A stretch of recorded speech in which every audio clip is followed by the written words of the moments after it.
back in the day. No one is pointing this guy out of a lineup. Zero recollection of him. So Sergeant Venosa believes that the only way this probably would have happened is that Wendy ran into Timothy in front of the school somewhere around Rosewood Terrace. And this was just a random crime of opportunity.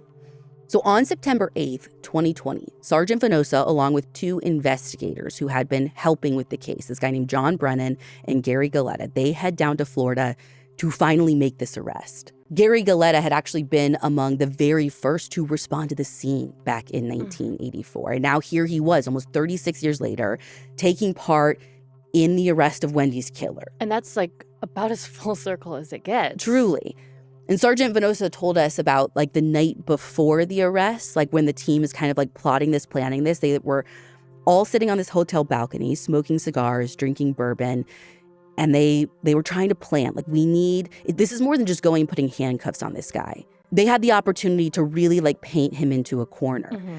And Sergeant Venosa and John Brennan basically came up with this idea that the two of them would approach his home while Gary hung back in the car, keeping a perimeter with the local police.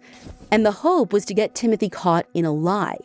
They wanted him to say that he had never seen Wendy before, which, considering the DNA evidence they had, they would know that's not, right. They know that's not true already. But then you're okay, there's no excuse of we could have had a relationship or anything, which we know they didn't have.